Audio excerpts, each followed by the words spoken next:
Obrigado, doutor. Boa noite. Que a graça e a paz do nosso Senhor Jesus esteja e permaneça em todos. Eu agradeço em nome do COPEF, Conselho de Pastores e Ministros Evangélicos de Foz do Iguaçu, a vereadora Inês, que é proponente deste ato solene. Cumprimento a mesa aqui constituída e cada um representando, a sua função, e a todos que estão representando a sua denominação e também aos membros e visitantes, neste ato solene. E nós cremos que a palavra do Senhor é para todos nós e por isso nós estamos alegres por esta oportunidade que temos, pois não são, vereador Inês, em todos os municípios que se tem a oportunidade de celebrar, em um ato público, a nossa fé, nessa liberdade que nós estamos encontrando aqui nessa Casa de Lei. Muito obrigado. Hoje também eu gostaria de ressaltar, nós estamos neste momento celebrando, comemorando e alegres por 3 leis que nós temos. Uma federal, a Lei 13.246, de 12 de janeiro de 2016, que instituiu esse dia 31 de outubro como Dia Nacional da Proclamação do Evangelho. E ele traz em um dos artigos algo que é importante citar, que embora nós tenhamos esta oportunidade de celebrar, comemorar, diz na lei, sem qualquer discriminação de credo dentro de igrejas. Então, embora a gente comemore, embora alguns atos, até mesmo pela história, são relatados, nós simplesmente fazemos por menção da história, principalmente neste dia, mas com todo respeito a todas as igrejas, todas as fés e credos. Também a lei número 4.077, de 8 de abril de 2013, que instituiu, agora municipal, lei municipal, que institui o Dia Municipal da Consciência Evangélica. E a lei 4.182, de 2014, que foi da autoria da vereadora Alice Gasauer, que tornou também, ou instituiu esse dia como Dia Municipal do Pastor Evangélico. Como a maioria das denominações já tem no seu calendário o Dia do Pastor e assim celebram, comemoram, acabou-se quase que não aproveitando neste momento ou neste evento. Mas nós agradecemos a esta casa por esta consideração e ter criado esta lei, pelo menos pelo município, instituindo o Dia Municipal do Pastor Evangélico. Queridos, no ano passado, em outros momentos, a gente teve aqui várias pessoas que falaram e cada um citou parte da história. Este ano, a vereadora entendeu por bem fazer de uma forma mais reduzida, e não se tem quase oportunidade de outras pessoas estarem falando a respeito desse dia e contando a história que nos trouxe até aqui, ou celebração desse dia. Então, por isso, eu gostaria de falar um pouquinho a respeito, contando um pouco da história para que todos tenham esse ambiente sobre a situação. Em 31 de outubro de 1517, Martinho Lutero publicou em latim 95 teses na porta de uma igreja em Wittenberg, na Alemanha, iniciando o movimento da Reforma Protestante, que foi fundamental para a disseminação da Bíblia no mundo. Martinho Lutero queria apenas discutir algumas divergências que estavam surgindo na igreja. Mas o que aconteceu na cidade alemã de Wittenberg em 31 de outubro de 1517 mudaria para sempre a Alemanha, a Europa e também o mundo cristão. No final da Idade Média e início da Idade Moderna, a fé cristã estava sendo dirigida pelos dogmas e pelas regras ditadas pela igreja. E Deus era visto como uma figura julgadora, rigorosa e que nunca deixava impune qualquer tipo de erro. Acontecimentos que não conseguiam ser explicados, como tragédias pessoais, colheitas ruins ou mesmo guerras e crises, eram vistos apenas como consequências de castigos. Lutero nasceu na cidade alemã de Eisleben, em 1483, e em 1501 ele começou seus estudos na Universidade de Erfurt, e 4 anos mais tarde ele completou um mestrado, e em seguida começou a estudar direito. Então, um acontecimento mudou a vida de Lutero em 2 de julho de 1505. Durante uma grande tempestade, ele foi atingido por um raio. Diante da perspectiva de morte, ele temia ter que, despreparado, ficar diante de Deus. Então, despreparado no entendimento dele. Então prometeu se tornar um monge, caso ele sobrevivesse. 12 dias depois, Lutero bateu à porta do mosteiro dos agostianos eremitas, em Erfurt, e pediu para ser aceito na ordem. Movido pela busca por um Deus misericordioso, Lutero viu uma oportunidade de ter uma existência plena no mosteiro. Desde o início, o jovem era visivelmente obediente, orava até 6 horas por dia, jejuava, praticava autorreflexão e mortificação. Mortificação era uma prática onde se colocava a morte, ou se forçava a morte, os pecados na vida cristã. E também a confissão.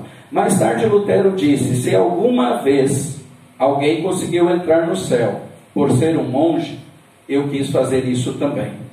Depois de 20 meses no mosteiro, Lutero foi ordenado sacerdote em 1507.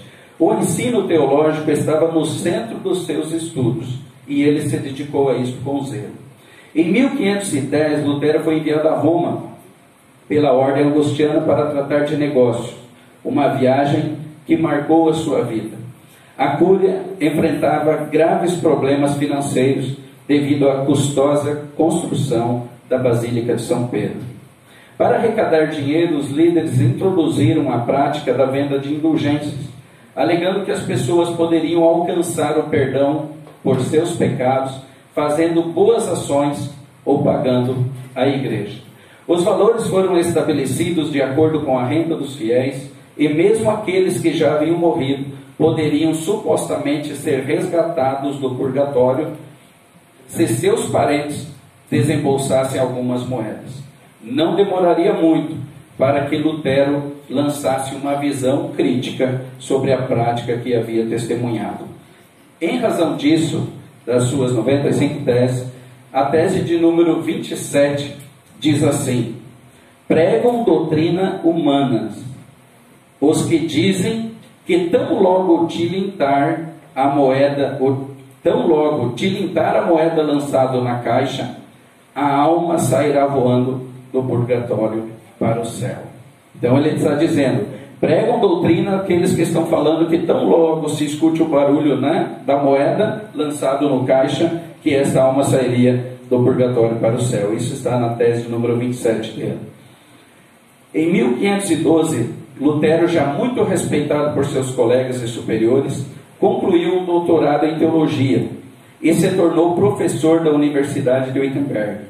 No entanto, ele ainda buscava um Deus misericordioso e continuou a se perguntar: o que devo fazer para ser aprovado por Deus? Ele continuava ainda se entendendo que, por mais que ele buscasse, ele não conseguia, e nenhum dos rituais ou regras da igreja era capaz de responder esta pergunta ou de transmitir esta paz a ele.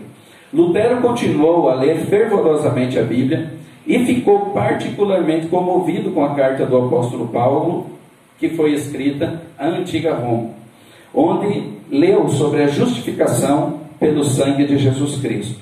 O teólogo compreendeu gradualmente o que se tornaria o núcleo da reforma luterana. Deus não é apenas um juiz justo e severo, mas Deus também é um pai que ama as pessoas, que criou e enviou seu Filho ao mundo para pagar o preço do pecado que estava o separando das pessoas. Por meio de seu estudo da Bíblia, Lutero desenvolveu 4 principais e teológicos pontos fundamentais. O primeiro foi a Sagrada Escritura.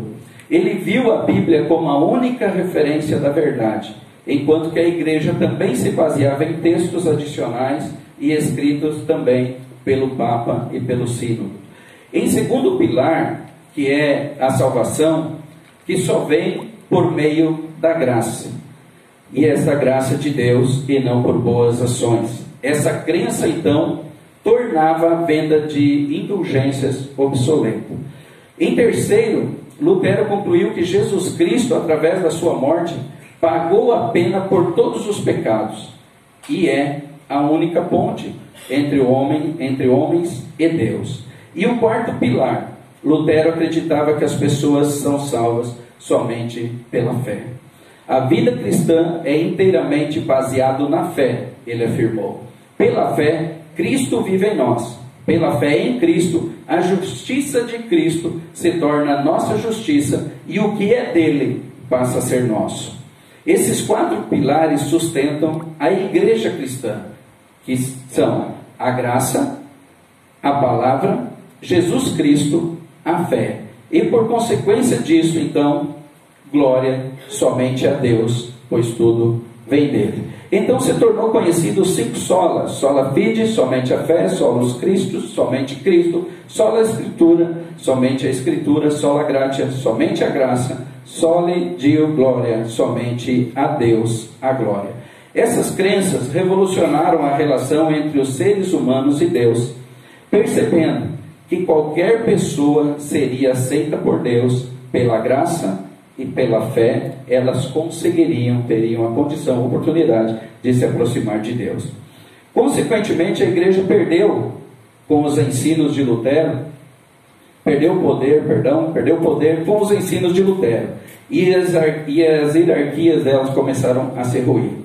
Embora seu trabalho tenha sido revolucionário, Lutero acreditava que simplesmente estava restabelecendo princípios velhos e esquecidos, e não manifestando crenças novas e indesejáveis. Ou seja, ele simplesmente entendia que o que ele estava fazendo era relembrar da palavra que já estava escrita, do entendimento que era necessário, e ele não estava criando algo novo. Como professor de teologia, Lutero transmitiu sua visão teológica aos seus estudantes e pregou isto em missas.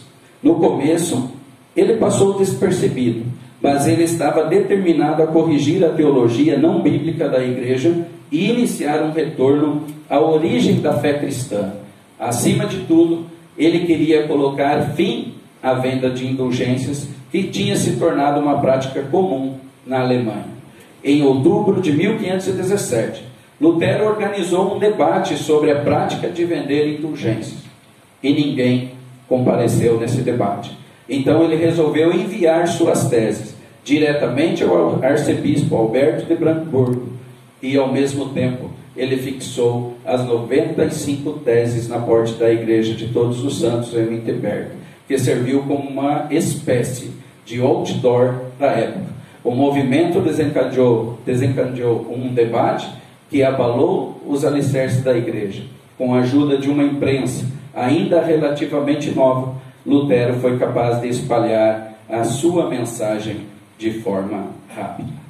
Queridos, isso é parte de uma história. Isso que nós lemos é o que a história nos ensina.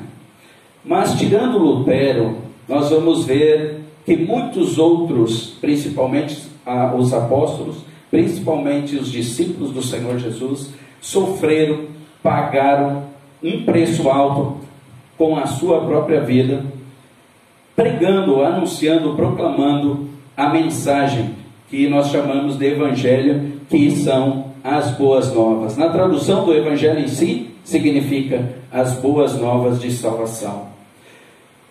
Eu penso, lógico, assim como ele diz aqui, não esperava revolucionar. Ele não fez um ato para chamar a atenção, entendendo que aquilo faria um marco. Simplesmente, como ele diz ali, não estou criando nada novo, eu só estou fazendo relembrar aquilo que já está escrito. Mas aí eu me pergunto para nós, nesses dias de hoje, eu não acredito que de repente vai haver algum Lutero que novamente se destaque e que novamente tenha que chamar a atenção para o conteúdo da palavra de Deus, para que ela seja a palavra verdadeira, porque ela é, e ela deve ser ensinada desta forma. E aí eu fico perguntando, o que nós hoje fazemos? É tão fácil às vezes a gente, neste momento, criticar os pontos que a igreja errou, os pontos que os líderes erraram naquele tempo, os pontos que de repente o levaram a tomar decisões que de repente não era o mais indicado. Como hoje aqui, vereadora, eu lembro que a senhora, quando nós fizemos uma reunião, e ela falou assim: pastor, eu gostaria de fazer algo mais enxuto. No outro ano, a gente deu muitas oportunidades a muitas igrejas. Muitas vieram aqui, apresentaram-se e logo em seguida foram embora. Então a gente tinha um plenário aqui cheio. E aí eu pergunto, eram pessoas que estavam com o coração ofertando a um culto, a um ato solene de gratidão a Deus, como nós estamos aqui, ou simplesmente vieram porque tinham que demonstrar algo? E aí a gente fica amarrado a essas situações, porque se a gente não fizer desta forma, qual é o conceito que nos passa? Pastor, se não fizer desta forma, vem 10, vem 15, não enche. Nós precisamos nos submeter às circunstâncias para que encha. E esses conceitos também chegaram nas igrejas, queridos. E muitas vezes nós cometemos essas falhas, cometemos esses erros. Quando nós, como líderes, ao invés de passar a palavra do Senhor, nós começamos a mostrar aquilo que a mão do Senhor pode fazer por alguém. Onde nós não falamos mais que Cristo é a solução, é a salvação, e Ele deseja um relacionamento. Relacionamento, é comunhão. Mas às vezes nós somos obrigados para que as igrejas tenham o número que de repente o nosso coração deseja. Enquanto nós assim fazemos, queridos, nós também estamos desvirtuando da palavra do Senhor. E este é um momento que nos chama a atenção, porque nós olharmos que alguém errou porque teve que tomar alguma atitude para, entre aspas, e me permita aqui com todo respeito, digamos que de repente enganar um povo para se conseguir um objetivo. Nós precisamos tomar o cuidado para que nós não façamos dos nossos cultos, ao qual nós somos os responsáveis, em fazer com que a palavra da verdade chegue a essas vidas, que essa palavra verdadeira e Cristo e o poder dela realmente transforme as vidas, e não aquilo que nós temos que fazer para agradar as pessoas, porque senão hoje a pessoa não vem na minha igreja. Amanhã ela se incomoda com alguma coisa, ela vai procurar outra igreja, e depois ela vai procurar. Eu não sou contra, queridos, e entendo, e todos os meus membros, por exemplo, têm a liberdade. Eu deixo muito claro: olha, você vai congregar aonde você se sente bem. Agora, me preocupa quando eu vejo pessoas que passam de igreja em igreja, denominação em denominação, e nunca acham a verdade, porque por aquilo que ela foi atraído, um dia ela está cheia. Um dia aquilo não satisfaz mais, porque nós somos pequenos.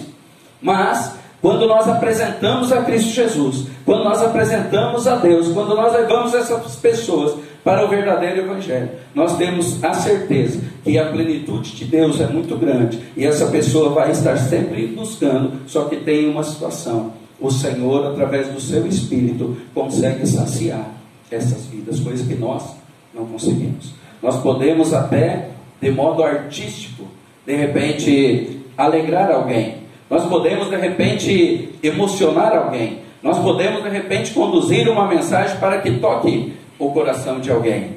Agora, o dia que nós entrarmos, subirmos numa tribuna, o dia que nós entendermos que é a minha palavra que convence e não mais a palavra do Senhor, então nós estamos com um sério problema, igual ocorreu aqui.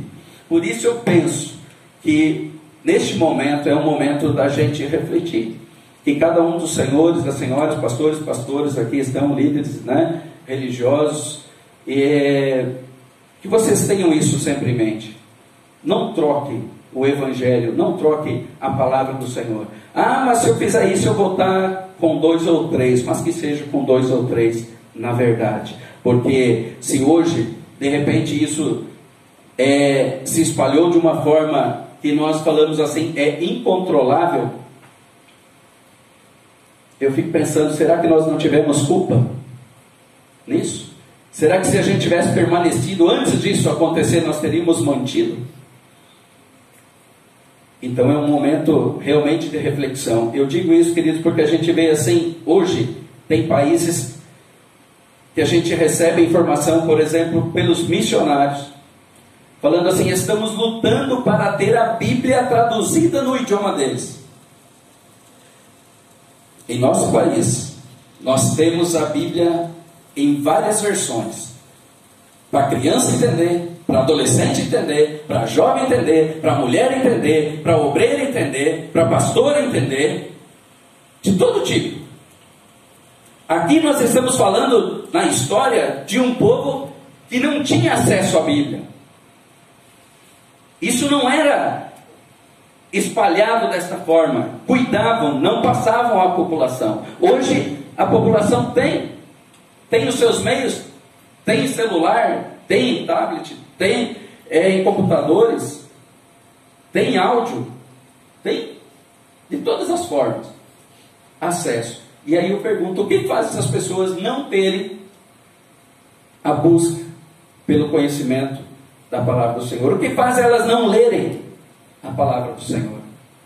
Mas a gente vê hoje países que falam assim, nós gostaríamos de ter a Bíblia traduzida na nossa língua para que a gente tivesse facilidade de entender. Nós vemos pessoas hoje, vereadora, falando assim, e hoje eu ouvi de uma pessoa em outro estado, que eu estava comentando que nós viríamos para cá, e ele falou assim, poxa, como eu gostaria que na minha cidade tivesse essa abertura. Vamos ter que lutar para isso, para ter um ato solene, ter uma oportunidade de celebrar numa casa de leis, de poder ter a oportunidade de aqui abençoar em nome de Deus. E aí a gente fala que nós temos essa oportunidade, e aí a gente olha para o lado e fala assim, cadê o povo? E aproveita essa oportunidade. Então, queridos, eu penso que esse é o momento, não de simplesmente nós ficarmos comemorando um ato histórico, e dizer, poxa, que bom que ele aconteceu, que ele despertou. Eu entendo que neste momento